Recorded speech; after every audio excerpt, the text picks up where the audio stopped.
주어져 있습니다. 오늘 참 성가가 은혜롭고 좋습니다. 우리 성가를 부르시는 우리 성가대 회원들에게도 이런 좋은 사명을 하나님께서 주셨죠. 그런데 사명에는 사직서를 낼 수가 없어요. 우리가 사명에는 사직서를 낼 수가 없다. 직책에는요, 역할에는, 보직에는요, 사직서를 낼 수가 없다. 하나님이 주신 사명에는 사직서를 낼 수가 없다. 근데 궁극적으로 우리 삶과 사명에 우리 부르심에는요, 사직서가 없어요. 그런 이야기가 있잖아요. 사명자는 사명을 다 이룰 때까지 죽지 않는다. 하나님은요, 모세에게 주신 사명을 끝까지 포기하지 않고 실제적으로 그가 그 사명을 다 이룰 수 있도록 끝까지 도와주십니다. 성도님도 우리가 가진 이 부르심과 사명은 무엇입니까? 하나님이 끝까지 우리 인생에 포기치 않으시는 부르심이 있음을 저는 믿습니다. 오늘 모세와 같이 절망하고 완전히 포기되고 낙담된 가운데라도 정말 그 모든 것을 포기할 수밖에 없기에 완전히 그 번아웃이 된 상황이라도 하나님이 끝까지 우리 가운데 포기하지 아니하시는 부르심이 반드시 있는 줄 저는 믿습니다. 정말 이 모든 연약한 자들을 책임지고 이들을 하나님의 구속과 구원의 여정에 끌고 갈 수 있는 자들로 그러한 모세와 같은 리더로 우리가 세워졌으면 좋겠습니다. 그 부르심이 우리 가운데 꼭 있는 줄 믿습니다. 우리를 통해서 구원의 여정을 끝까지 함께 갈 자들이 있어요. 우리를 통해서. 그런 자들로 우리 인생의 부르심을 응답하고 주 앞에 온전히 섰으면 좋겠습니다. 모세의 마지막 이야기를 하려고 합니다. 오늘 신명기는 34장 이 모세의 죽음으로 이 신명기가 끝을 맺습니다. 특별히 그 느보산이라는 산이 이제 여기 성경에 나오고 있습니다. 참 많이 부르는 찬양이 있죠. 순례자의 노래. 특별히 그 2절 가사가 저는 굉장히 좋아요. 아득한 나의 갈 길 다가고 저 동산에서 편히 쉴 때. 아득한 나의 갈 길 다가고 저 동산에서 편히 쉴 때. 이 가사를 이렇게 들으면 참 그래 라는 마음이 생겨요. 모세가 느보산에 올라가요. 하나님께서 우리 1절 말씀 볼까요? 모세가 모압 평지에서 느보산에 올라가 여리고 맞은편 비스가 꼭대기에 이름에 여호와께서 길앗 온 땅을 땅까지 보이시고. 하나님이 이제 그 약속의 땅을 쭉 보게 합니다. 그것을 딱 생각하면 아득한 나의 갈 길 다가고 동산에서 편히 쉴 때 이 찬양이 딱 맞는 찬양 같아요. 우리의 삶이 참 짧습니다. 참 긴 것 같은데 찬바람이 불고 하니까 올해가 벌써 가나? 이런 생각이 들 정도로 정말 이 세월이 화살같이 날아갑니다. 우리 삶이 닿는 날까지 우리는 분명히 우리가 이루고자 했지만 이루지 못하는 꿈이 있을 것입니다. 하지만 우리는 정말 끝까지 우리에게 주어진 사명을 가지고 달려가야만 합니다.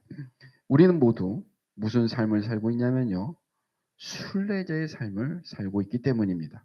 그리고 내가 끝내 이루지 못한 꿈은 반드시 이제 후손이 또 이룰 겁니다. 좋은 믿음의 유산들을 물려주시기 바랍니다. 모세가 가나안 땅을 바라보면서 서 있던 그 산, 오늘 그 느보산인데 느보산을 그래서 이제 계속 꿈을 이어가는 이 산, 비전의 산이라고 부르는 것이 맞죠. 느보산은 비전의 산이다. 꿈이 꼭 그 이루어지는 것이 비전이라고 할 수만 없고요. 꿈이 이루어지는 것이 비전이다. 어떻게 보면 또 꿈을 향해서 끊임없이 나아가는 것도 비전이라는 생각은 해요. 사실은. 자, 죽는다. 그걸 이제 우리들은 끝이라고 생각하죠. 그렇게 오해를 합니다. 그러면 이제 모세가 오늘 이 마지막 신명기 34장 최후를 맞이하지 않습니까? 이 최후를 맞이하는 산이 무슨 산입니까? 성경 퀴즈 내면 느보산 이렇게 얘기를 하면 필연적으로 느보산은 그러면 도대체 모세가 죽었으니까 패배의 산일까? 아니면 승리의 산일까? 라는 의문을 우리는 품게 되는 거죠. 자, 모세는 과연 이 산에 오르기 전에 본인이 저 가나안을 건너갈 것을 알았을까요? 몰랐을까요? 성도님들, 모세는 이미 알고 있었을까? 몰랐을까? 하나님이 오늘 모세에게 느보산에서 이야기를 직접 하지 않습니까? 너는 건너가지 못한다. 이때 알았을까? 아니면 그 전부터 알고 있었을까? 예, 성경에는 그 내용이 좀 정확히 나오고 있으니까 우리 함께 보도록 하겠습니다. 모세는 느보산에서 그렇게도 고대하던 비전의 땅을 봤어요. 하지만 그 산 너머로는 더 이상 나아갈 수가 없었죠. 오늘 4절 말씀을 보니까 여호와께서 그에게 이르시되 이는 내가 아브라함과 이삭과 야곱에게 맹세하여 그의 후손에게 주리란 땅이라 내가 내 눈으로 보게 하였거니와 너는 그리로 건너가지 못하리라.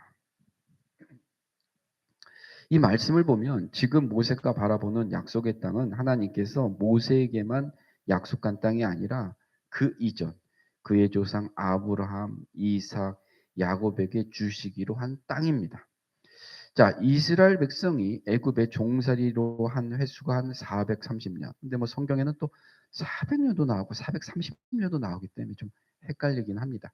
430년이고 광야에서 몇 년을 방황했습니까? 40년 또 방황했잖아요.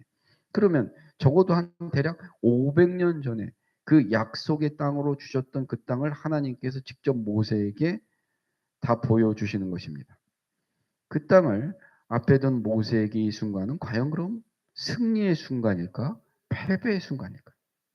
죽음이 실패의 순간이 아니라 이제 사랑하는 주님을 만나는 승리의 순간임을 내가 확신한다면 우리는 인생의 승리자가 됩니다. 그런데 죽음이 끝이라면 모세의 비전도 모두 허망하게 끝나는 것이죠. 사랑하는 성도님들, 이제 추석을 맞이해서 우리는 가정 예배를 드리고 함께 식사를 하고 그리고 먼저 천국을 간 또 우리 부모님들, 사랑하는 가족들 이야기를 함께 나눴을 것입니다.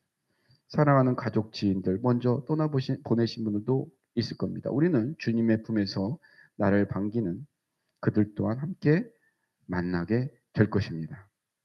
죽음이 끝이라면 우리의 삶을 통해 이루어지지 않은 것. 내가 열심히 달려왔고 비전을 향해서 꿈을 꿨는데 내가 죽고 나면 죽음이 끝이라면 그건 뭐 의미가 없잖아요.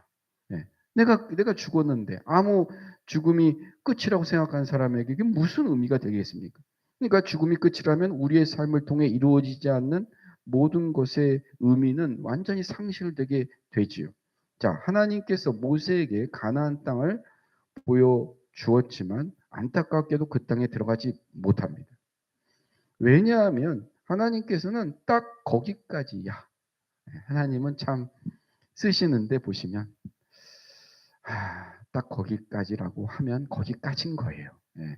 참 그런 거 많이 보거든요. 조금 더 사실 우리 교계 하영조 목사님, 옥하는 목사님 참 조금 더 사셨으면 하는 생각이 많이 드는데 너무도 젊은 나이에 하나님께서 다 데려가셨잖아요. 그죠? 근데 거기까지인 거죠. 하나님께서는 거기까지만 모세의 인생을 허락하셨기 때문입니다. 우리도 하나님께서 우리를 쓰시고 허락하시는 때까지만 그러니 정말 나를 쓰고 있을 때 나에게 사명 주실 때 열심히 충성하고 열심히 내가 사용되어지기를 소원합니다. 그러나 오늘 이 말씀을 통해서 천천히 살펴보면 모세의 삶은 느보산에서 끝나지만 전혀 비극적이지 않다. 예, 모세의 삶은 전혀 비극적이지 않습니다. 죽음 앞에 펼쳐진 비전의 땅은 결국은 여호수아와 그의 자손들, 그렇죠? 그러니까 그의 다음 세대와 또 후손들이 차지할 땅이기 때문입니다. 오늘 신명기 34장 7절 말씀을 보겠습니다. 7절 말씀을 보니까 참 부럽죠. 모세가 죽을 때 나이가 120세였으나 그의 눈이 흐리지 아니하였고 기력이 쇠하지 아니하였다. 그러니까 나이가 들어서 죽은 것은 아니란 얘기예요. 그죠? 그러니까 죽을 상황은 아니었다는 겁니다. 우리가 나이가 오래 들면은 이렇게 돌아가시는데 그게 아니라는 이야기를 성경이 일부러 하고 있죠. 참으로 놀라운 사실입니다. 죽음을 앞두고 있지만 모세는 전혀 쇠하지 않았습니다. 결국 그의 죽음은 하나님의 그 큰 섭리 가운데 일어난 일이라는 것을 우리에게 밝히 말씀을 보여주죠. 하나님께서 결국 그의 삶을 거둬가신 거예요. 거둬가신 거예요. 그러니까 느보사는 우리에게 죽음이 결코 패배가 아님을 보여주는 장소입니다. 죽음이 하나님의 약속과 비전을 포기하는 순간이 아님을 모세의 죽음, 모세의 삶을 거둬가신 하나님의 모습을 통해서 우리에게 증명을 해줍니다. 그죠? 그래서 결국은 하나님의 약속과 비전을 포기하는 순간이 아님을 증명하는 장소입니다. 모세에 대한 평가를 보면 그의 사실이 더욱더 확실하게 나타나져요. 10절 말씀을 보니까 그 후에는 이스라엘의 모세와 같은 선지자는 일어나지 못하였나니 모세는 여호와께서 대면하여 아시던 자다. 대단하죠. 대단합니다. 근데 결국 비록 뭐 약속의 땅에 들어가지는 못했지만 모세는 하나님께 가장 위대한 선지자로 인정받으며 하나님을 직접 대면하여서 보았던 사람입니다. 하나님이 이 보여주시는 것을 봅시다. 하나님이 보여주시는 걸 봅시다. 성경은 잠언 29장 18절에 이런 말씀이 있어요. 묵시가 없으면 백성이 방자히 행한다. 잠언 29장 18절. 묵시가 없으면 백성이 방자히 행한다. 묵시라고 하는 것은 하나님께서 뭐 구약 시대처럼 막 직접적이거나 명료하게 말씀을 행동하지 않는데 은은하게 자신의 뜻을 나타내어 주는 것이 우리가 묵시라고 하는데, 그럼 묵시가 없으면 백성이 방자히 행한다고 하였어요. 자신의 욕망이 아닌 하나님의 비전을 바라보는 자들은 굉장히 겸손합니다. 그들은 삶의 방향을 정하고 그것을 향해 정도를 걷습니다. 죽음 앞에선 모세의 모습을 상상해 봅니다. 그는 무엇을 보았습니까? 무엇을 보았습니까? 오늘 34절 1절부터 3절까지 쭉 얘기가 나와요. 보면 길앗 온 땅을 단까지 보이시고 온 납달리와 에브라임과 므낫세의 땅과 서해까지의 유다 온 땅과 네겝과 종려나무의 성읍 여리고 골짜기 평지를 수알까지 보았다. 이렇게 말씀을 합니다. 느보산에는 봉우리가 3개가 있죠. 가장 높은 봉우리는 한 835m 정도 되며 그 중간이 한 790m, 그리고 모세가 올랐던 비스가 봉우리가 가장 낮은 봉우리예요. 710m 정도 된다고 합니다. 그런데 하나님께서 오늘 보여준 길르앗단은 결국 이 2개의 큰 봉우리에 사실은 가리워서 보이지가 않는 그런 봉우리에 모세가 서 있는데 그게 다 보인단 말이에요, 지금. 그러니까 길르앗과 단은 결코 비스가에서 육안으로 볼 수 없는 거리에 있습니다. 그러니까 뭐 이 가장 작은 봉우리에 있었지만 여리고가 참 종려나무가 많은 여리고도 다 보고 굉장히 비옥한 납달리도 보고, 그리고 서해라고 하면 우리가 잘 아는 지중해거든요.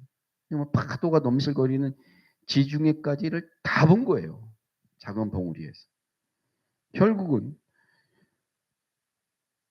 710m 되는 비스가 봉우리인데 하나님께서 그에게 보여주시는 길르앗탄, 육안으로 볼 수 없는 거리였지만 서해 지중해까지 온 땅을 보여주셨다라고 성경은 오늘 정확히 기록하고 있습니다. 비스가 봉우리에서 이 지중해 서해까지는 약 70km가 훨씬 넘는 데다가 그 사이에 또 800m 높이의 감람산 봉우리가 또 있어요. 그러니까 눈으로 볼 수가 없는 거리인 겁니다. 하나님은 모세에게 결국은 육신의 눈이 아닌 무슨 눈으로 영의 눈을 보게 하신 것이죠. 그래서 그의 죽음은 결코 절망이 아닙니다. 지금 모세는 그 미래의 땅을 바라보고 있습니다. 그리고 하나님께서 주실 그 땅을 대망하면서 편안하게 죽음을 맞이합니다. 모세에게 느보산은 이제 영안이 활짝 열리는 장소였으며 죽음 앞에 선 소망의 산이었습니다. 어떤 젊은이가 등산하다가 깊은 산 중에서 길을 잃었습니다. 젊은이는 날이 어둡기 전에 길을 찾으려고 그냥 진짜 뭐 정신없이 산 아래로 향해서 달려가다 천신만고 끝에 산속의 외딴 곳에서 집을 짓고 홀로 사는 노인을 만납니다. 가까스로 생명을 구하게 된 청년에게 노인은 이런 교훈을 남기게 돼요. 여보게 젊은이, 많은 사람들이 산속에서 길을 잃을 때 무작정 아래로 내려가면 사는 줄 알고 그리로 향하네. 그러나 그 길은 때로는 사는 길이 아니고 죽은 길이기도 하다네. 산속에서 길을 잃으면 언제나 위로 바라보게나 산 꼭대기에 올라 내가 지금 어디에 서 있는지, 어디로 위치를 가야 되는지를 좀 파악한 뒤에 그 방향을 잘 정해서 나아가야지 살 수가 있다네요. 일리가 있는 말씀이에요. 그것이 우리 삶의 원리가 되어야만 합니다. 살다 보면 어디로 가야 할지 방향 감각을 잃고 헤맬 때가 있어요. 그러나 그 순간 세상을 향해 바라보거나 세상을 향하거나 바라보면 그러다가 세상으로 정신없이 내려가면 우리는 진리의 길을 완전히 벗어나게 됩니다. 위기의 순간, 삶의 중요한 선택을 앞둔 바로 그 순간 우리는 하늘을 바라보며 주님이 주시는 비전을 발견해야 할 줄 압니다. 사방이 다 막혀서도 하늘은 뚫려 있다. 하늘을 바라보며 주님이 주시는 비전을 발견하자. 모세는 어떤 불평도 반항도 하지 않은 채 하나님께서 보여주신 그 땅을 바라보며 평안하게 죽음을 맞이한 것이죠. 근데 이제 모세의 죽음에 대해서는 뭐 얼마나 해석이 많겠습니까? 이렇게 죽었으니. 뭐 미드라시나 여러 또 그 내려오는 구전에 보면 하나님께서 그 모세를 들려 올라갔다, 하늘로 올라갔다는 설도 있고 하나님께서 그의 시신을 처리하셨다는 설도 있고 여러 가지가 있어요. 근데 그런 말이 나오시는 것은 모세가 사실 실존 인물, 살아있는 인물임에도 불구하고 아무도 모세의 무덤을 발견하지 못했다는 거죠. 모세는 위대한 인생을 살았을 뿐만 아니라 그에게 주어진 운명과 하나님께서 허락하신 삶에 대해서 굉장히 평안할 수 있었던 사람입니다. 모세는 하나님께서 주신 비전을 가슴에 딱 안고 산 순간부터 불평하지 않았습니다. 반면 그는 늘 백성들의 불평에 매일같이 엄청나게 시달리는 고된 삶을 살았어요. 한편으로는 이런 말씀을 드리지만 그래도 하나님이 좀 건너가게 해주시면 그것도 안 되는가 하는 생각 들긴 하지 않습니까? 모세가 느보산에서 숨을 거두고 가나안 땅에 들어가지 못한 점을 확실히 좀 아쉽게 생각이 들기는 합니다. 근데 성경은 굉장히 이 부분에 대해서 단호하고 정확하게 적어놨죠. 모세가 들어가지 못한 이유에 대해서. 모세가 가나안에 들어가지 못한 이유를 성경에 이렇게 적습니다. 무리바라는 곳에서 반석을 2번 쳐서 물이 나게 함으로써 하나님의 진노를 샀다. 이게 무슨 말인가? 무리바에서 반석을 2번 쳐서 물이 나게 함으로써 하나님의 진노를 샀다. 계속 물이 없다고 불평하는 백성들 앞에서 하나님께서는 반석을 향해서 명령만 해라라고 했던 것이죠. 명령을 해라. 근데 모세가 얼마나 화가 나고 짜증이 났겠습니까? 그죠? 명령만 해라. 반석에서 물이 나와라라고 했는데 그냥 얼마나 시달렸으면 하나님의 말씀을 어기고 그냥 모세도 한때 성질이 대단하지 않습니까? 그죠? 성질을 이기지 못해서 격분하면서 그 반석을 지팡이로 내리치게 됩니다. 이것이 이제 결정적인 이유라고도 하죠. 그러나 무엇보다 중요한 것은 모세는요, 굉장히 평안한 사람이에요. 참 좋은 사람이에요. 모세를 보면 엄청난 지도자입니다. 늘 백성들의 죄악과 불순종을 탄식하며 그들을 위해서 중보했다는 점이에요. 모세가. 우리 앞에 신명기 한번 1장 찾아볼까요? 앞으로 쭉 넘기셔서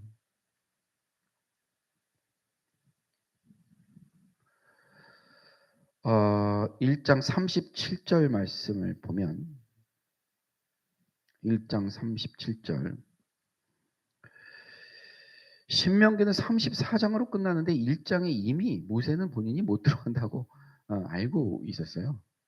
여호와께서 너희 때문에 내게도 진노하사 이르시되 너도 그리로 들어가지 못하리라. 그러면서 들어가는 사람을 또 나열을 해요.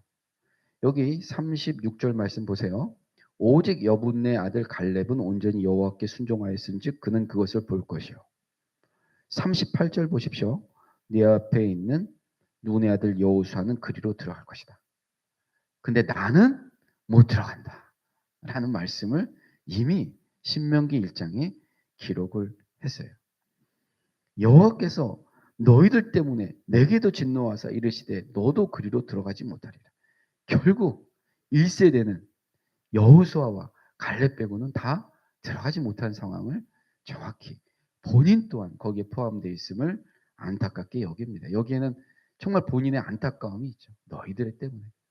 또한 모세는 가나안 정탐 뒤에 하나님께 불순종하면서 불평하는 백성들 때문에 가나안에 들어가지 또 못해요. 신명기 우리 앞에 좀 넘길까요? 4장 21절 22절 4장 21절 22절 4장 21절 여호와께서 너희로 말미암아 내게 진노하사 내게 요단을 건너지 못하며 내 하나님 여호와께서 내게 기업으로 주신 아름다운 땅에 들어가지 못하게 하리라고 맹세하였은즉 나는 이 땅에서 죽고 요단을 건너지 못하려니와 너희는 건너가서 그 아름다운 땅을 얻으리니. 왜 그렇습니까? 모세가 잘못한 게 아니라 우상 숭배를 했어요. 그렇죠? 결국 이것이 결정적인 실수입니다. 결국 가나안 정탐 뒤에 하나님께 불순종하며 불평하는 백성들 때문에 가나안에 못 들어갑니다. 오늘 말씀 읽은 것처럼 우상 숭배한 이스라엘 백성을 향한 진노와 심판의 말씀이 있습니다.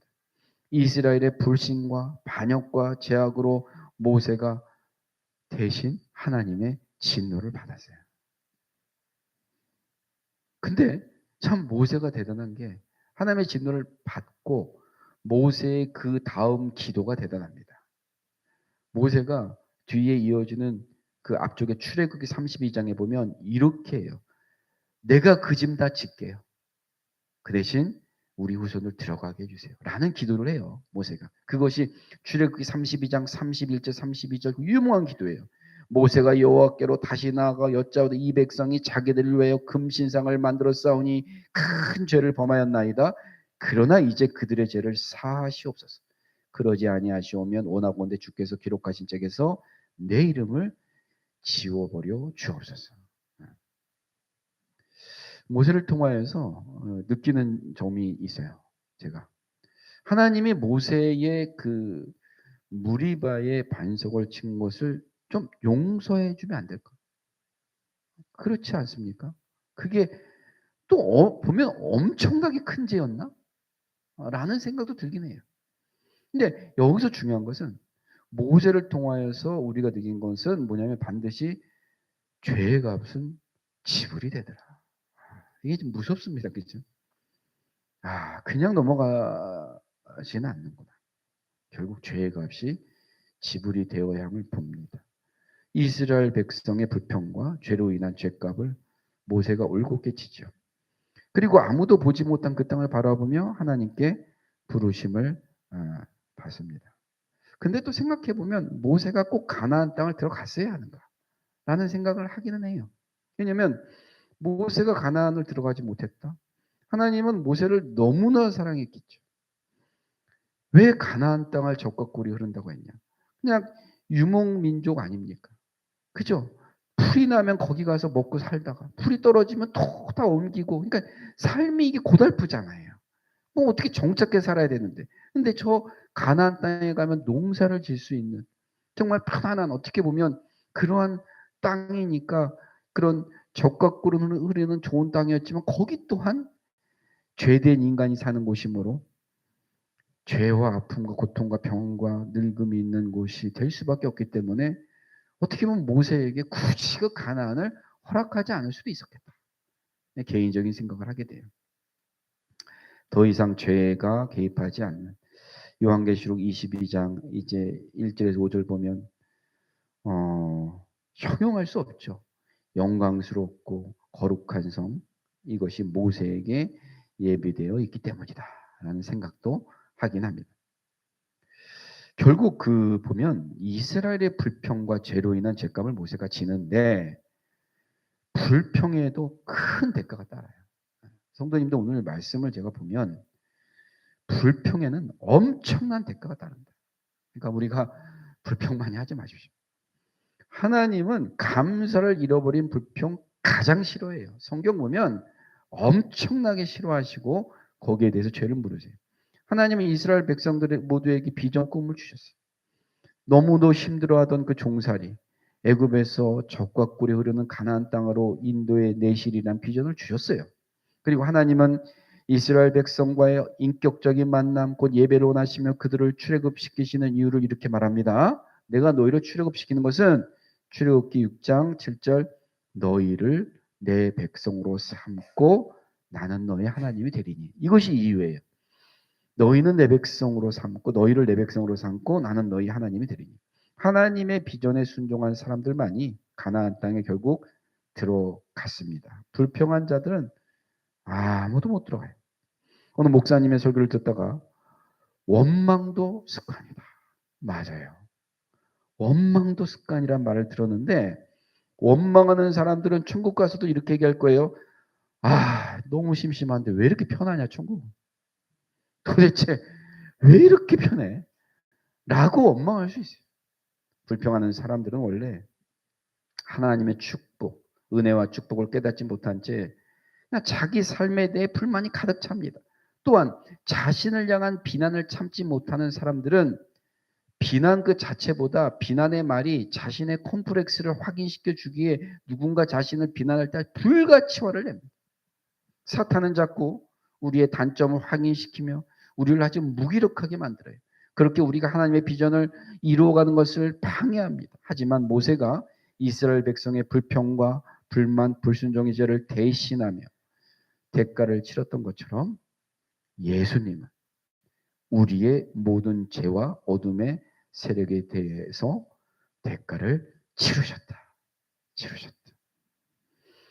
결국 모세는 순례자의 삶을 산 것이죠. 그는 예비하신 본향을 향해 나아가며 하나님이 주시는 위로와 평안을 다 누렸습니다. 이 땅 가운데서 천국을 맛본 것입니다. 우리 교회는 오래전에 양화진 선교사 묘역에 가본 적이 있습니다. 있죠. 구원말 일제 강점기에 우리 민족을 위해서 일생을 바친 선교사 그의 가족 145명이 안장되어 있죠. 잘 아는 언더우드, 아펜젤러, 헐버트 이런 분들 병원을 세우고 학교를 세우고 그리고 독립을 위해서 그 정말 위험을 각오하고 전 세계에 우리나라의 상황을 알렸던 그런 분들이 거기 묻혀져 있습니다. 그렇게 그곳에 묻힌 수많은 선교사들은 오늘날 한국 교회의 성장을 보지도 누리지도 못했어요. 하지만 하나님의 역사하신 가운데 묵묵하게 자신에게 주어진 길을 갔습니다. 그들은 어쩌면 모세처럼 가나안을 앞에 두고 하나님의 부르심을 받은 사람들일지도 모릅니다. 그러나 아무도 그들을 실패자로 부르지 않습니다. 하나님의 인도하시는 길을 가는 사람에게 실패는 존재하지 않기 때문입니다. 그들은 단지 하나님이 주시는 비전을 바라보며 최선을 다해 자기의 삶을 살아갔을 뿐입니다. 자신의 뜻을 펼치는 것이 아니라 하나님의 그 인도하심을 따라 사는 것, 그것이 그리스도인의 삶입니다. 말씀을 맺습니다. 모세의 죽음이 끝이라면 분명히 느부산은 실패의 산입니다. 하지만 아직 이루어지지 않은 하나님의 역사를 기대하며 오른 느부산은 분명히 비전의 산입니다. 사랑하는 성도님들, 지금 성도님들도 다 산을 오르고 계십니다. 그 산이 하나님을 만나는 산일 수 있죠. 예. 가끔 그렇지 않습니까? 가을이 되면 쓸쓸해요. 그럼 나의 인생은 지금 어디쯤 와 있나를 저도 생각하게 된단 말이에요. 그렇게 성도님들 오르고 있는 그 산 역시 비전의 산이 되어야 합주랍니다. 그 산에 오른 자만이 참 평안을 발견하게 될 것입니다. 기도하겠습니다. 사랑의 하나님, 은혜를 감사드립니다. 오늘 귀할 말씀을 함께 나눴습니다. 아득한 나의 갈 길 다가고 저 동산에서 편히 쉴 때 우리도 이제 그러한 편히 쉬는 날이 올 것입니다. 우리가 오른 이 느보산은 실패의 산이 아닌 비전의 산, 성공의 산이 되기를 소원합니다. 우리 또한 모세와 같이 느보산을 오르고 있고 하나님께서 우리에게 주신 비전을 바라보고 있습니다. 정말 나에게 주어진 이 사명은 절대 끝낼 수가 없습니다. 그것을 끝내는 날이 하나님을 만난 날입니다. 내가 할 수 있을 때 하나님이 나에게 생명 주시고 힘을 주실 때 정말로 최선을 다해서 주의 일에 열심히 먼저 그 나라와 의를 구하는 복된 삶 가운데 모든 것이 합력하여 선을 이루게 하시는 복된 하나님의 은혜를 체험하시도록 도와주시옵소서. 예수 이름으로 기도드렸습니다. 아멘.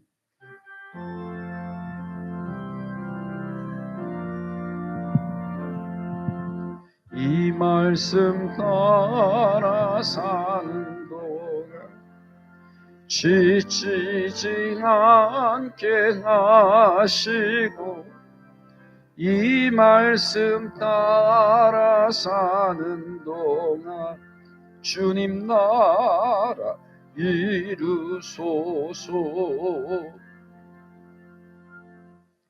찬송 290장 부르시면서 봉헌 예물 드리시겠습니다.